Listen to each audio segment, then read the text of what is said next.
ഈശോമിശിഹായിക്ക് സ്തുതിയായിരിക്കട്ടെ. പെസഹ കാലം ഇന്ന് തിരുസഭ മാതാവ് വിശുദ്ധ മർക്കോസിൻ്റെ സുവിശേഷകനായ വിശുദ്ധ മർക്കോസിൻ്റെ തിരുനാൾ സന്തോഷത്തോടെ കൊണ്ടാടുകയാണ്. ഇന്ന് നമ്മൾ ധ്യാനിക്കുന്നത് മർക്കോസിൻ്റെ വിശുദ്ധ സുവിശേഷം 16-ാം അധ്യായം 15 മുതൽ 20 വരെയുള്ള വാക്യങ്ങളാണ്. സുവിശേഷത്തിൽ യേശുനാഥൻ്റെ സ്വർഗാരോഹണവും അതിന് തൊട്ടു മുൻപ് അവിടുന്ന് തൻ്റെ ശിഷ്യന്മാർക്ക് 11 പേർക്ക് എന്ന് സുവിശേഷത്തിൽ പ്രത്യേകം രേഖപ്പെടുത്തിയിട്ടുണ്ട്.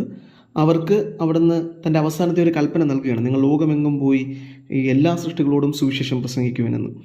എന്നിട്ട് അവിടുന്ന് പറയുന്നുണ്ട്, ഞാൻ നിങ്ങളോടൊപ്പം ഉണ്ടായിരിക്കും. അത് അവിടുന്ന് അവർക്ക് നൽകുന്നൊരു വാഗ്ദാനമാണ്. അപ്പോൾ ഈ സുവിശേഷത്തിലേക്ക് നമ്മൾ കടന്നു വരുമ്പോൾ ഇതിൽ ചില കാര്യങ്ങൾ, ചില അടയാളങ്ങൾ നമുക്ക് കാണാൻ സാധിക്കും. യേശുനാഥൻ പറയുകയാണ്, നിങ്ങൾ പിശാചുക്കളെ ബഹിഷ്കരിക്കും. അത് യേശുനാഥൻ്റെ നാമത്തിലാണ് ഇതൊക്കെ ചെയ്യുന്നത്. പുതിയ ഭാഷകൾ സംസാരിക്കും, സർപ്പങ്ങളെ കയ്യിലെടുക്കും, മാരകമായി എന്ത് കുടിച്ചാലും അത് നിങ്ങളെ ഉപദ്രവിക്കുകയില്ല എന്നൊക്കെ യേശു പറയുന്നുണ്ട്. അപ്പോൾ ഇത് നൽകുന്നൊരു സൂചനയുണ്ട്. യേശുനാഥൻ്റെ സുവിശേഷം പ്രഘോഷിക്കുന്നത് അത്ര എളുപ്പമുള്ള കാര്യമല്ല.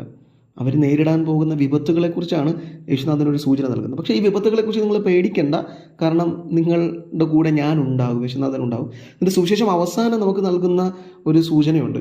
അവിടുന്ന് അടയാളങ്ങളും അത്ഭുതങ്ങളും കൊണ്ട് അവരുടെ വചനങ്ങളെ സ്ഥിരീകരിച്ചുകൊണ്ടിരുന്നത്. അത് യേശുനാഥൻ്റെ സാന്നിധ്യത്തെയാണ് സൂചിപ്പിക്കുന്നത്. അപ്പോൾ എന്തൊക്കെയാണ് ഈ ഓരോ ശിഷ്യനും യേശുനാഥൻ്റെ നാമത്തിൽ സുവിശേഷം പ്രഘോഷിക്കാനായി ഇറങ്ങിത്തിരിക്കുന്ന ഒരാളുടെ ജീവിതത്തിലേക്ക് കടന്നു വരുന്ന ബുദ്ധിമുട്ടുകൾ? ഒന്ന്, അവൻ നേരിടുന്നത് ഈ ലോകത്തിൻ്റെ ശക്തിയെ മാത്രമല്ല, അവൻ നേരിടുന്നത് പിശാചിനെയാണ്. അവൻ അന്ധകാരത്തിൻ്റെ ശക്തികൾക്കെതിരെയാണ് ഈ ക്രിസ്തുവിൻ്റെ സുവിശേഷം പ്രഘോഷിക്കാൻ പോകുന്നത്. അപ്പോൾ വലിയ ഒരു പ്രതിസന്ധിയാണ് ഈ പിശാചിനെ നേരിടുക എന്ന് പറയുന്നത്. അവൻ്റെ ജീവിതത്തിൽ അവൻ അനുഭവിക്കുന്ന ഏറ്റവും വലിയ ബുദ്ധിമുട്ടും അതാണ്. സകല ശക്തിയോടും കൂടെ ഈ പിശാചിൻ്റെ വലിയ ആക്രമണം നേരിടേണ്ടി വരും. പക്ഷേ യേശുനാഥൻ്റെ നാമത്തിൽ നമുക്ക് അതിനെയൊക്കെ ബഹിഷ്കരിക്കാൻ കഴിയും. രണ്ടാമത്, ഇതിൽ നൽകുന്നൊരു സൂചനയാണ്: പുതിയ ഭാഷകൾ സംസാരിക്കും. ഈ പുതിയ ഭാഷകൾ സംസാരിക്കുമെന്ന് പറയുന്നത്, ഇവൻ തൻ്റെ നാട്ടിലല്ല സുവിശേഷം പ്രഘോഷിക്കാൻ വേണ്ടി പോകുന്നത്. അവൻ നാടും വീടും ഒക്കെ ഉപേക്ഷിച്ച് മറ്റിടങ്ങളിലേക്ക് പോവുകയാണ്. അവൻ അറിയാത്ത സ്ഥലങ്ങളിലേക്ക് പോകുന്ന ഒരു മനുഷ്യനെ കുറിച്ചാണിത്. അപ്പോൾ അവിടെ അവൻ നേരിടേണ്ടി വരുന്ന ചില ബുദ്ധിമുട്ടുകളുണ്ട്. വീണ്ടും പറയുന്നുണ്ട്, നിങ്ങൾ ഈ സർപ്പങ്ങൾ നിങ്ങൾ ഉപദ്രവിക്കുകയില്ല.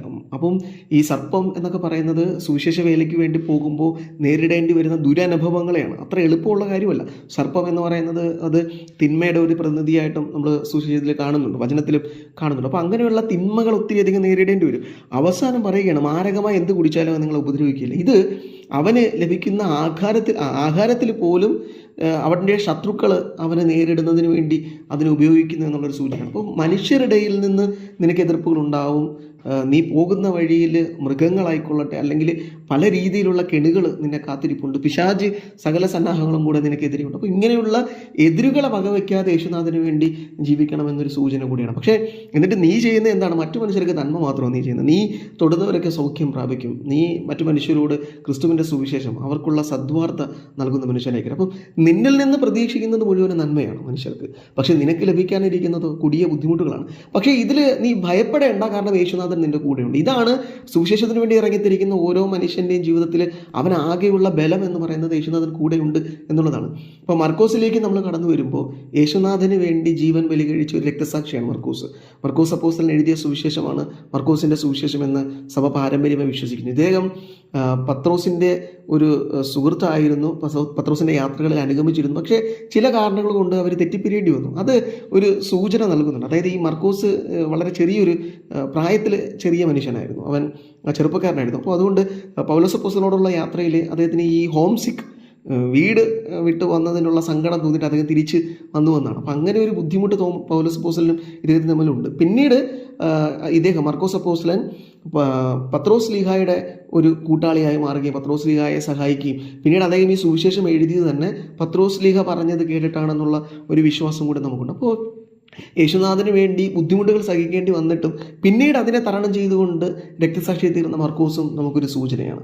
സുവിശേഷം പ്രസംഗിക്കുന്ന അത്ര എളുപ്പമല്ല. ജീവിതത്തിലെ പല ബുദ്ധിമുട്ടുകളെ നമ്മൾ തരണം ചെയ്യേണ്ടി വരും. അങ്ങനെ അതൊക്കെ തരണം ചെയ്ത് ക്രിസ്തുവിൻ്റെ സുവിശേഷം ഇന്ന് ലോകം മുഴുവനും പ്രസംഗിച്ചുകൊണ്ടിരുന്ന ഈ 4 സുവിശേഷങ്ങളിൽ മർക്കോസിൻ്റെ സുവിശേഷം ആദ്യത്തേതാണെന്ന് മറ്റു 3 സുവിശേഷങ്ങൾക്കും ഈ സുവിശേഷമാണ് ആദികാരണമായിരുന്നതെന്ന് സഭ വിശ്വസിക്കുന്നു. അപ്പോൾ അങ്ങനെ എപ്പോഴോ വീണ് പോകേണ്ടിയിരുന്ന ഒരു മനുഷ്യനാണ്. പക്ഷെ അവൻ വീണ്ടും ക്രിസ്തുവിനെ തിരഞ്ഞെടുത്ത് ക്രിസ്തുവിന് വേണ്ടി ജീവിതം നയിച്ചപ്പോൾ അവൻ ഈ ലോകത്തിലെ ക്രിസ്ത്യാനികൾക്ക് തന്നെ ഒരു മാതൃകയായി മാറിയിട്ടുണ്ട്. അപ്പോൾ ഈ അപ്പോസ്തലന് നമുക്കൊരു സൂചനയാണ്. ജീവിതത്തിലെ ബുദ്ധിമുട്ടുകളും അതൊക്കെ തരണം ചെയ്തുകൊണ്ട് യേശുനാഥനെ പ്രഘോഷിക്കുന്ന മനുഷ്യനെ കാണാം. കാരണം യേശുനാഥൻ്റെ സാന്നിധ്യം നമ്മളോടൊപ്പം ഉണ്ടായിരിക്കും. അപ്പോൾ ഈ വചനം ധ്യാനിക്കുമ്പോൾ, മർക്കോസ് അപ്പോസ്തലൻ്റെ തിരുനാൾ ധ്യാനിക്കുമ്പോൾ, അത് ആഘോഷിക്കുമ്പോൾ, യേശുനാഥന് വേണ്ടി ജീവിക്കാനുള്ള, അവൻ്റെ സുവിശേഷം പ്രഘോഷിക്കുന്ന, നമ്മളായിരിക്കുന്ന ഇടങ്ങളിൽ അവനെ, ചെറിയ ബുദ്ധിമുട്ടുകളിൽ പോലും അവനെ പ്രഘോഷിക്കുവാനുള്ള കൃപയ്ക്ക് വേണ്ടി നമുക്ക് പ്രാർത്ഥിക്കാം.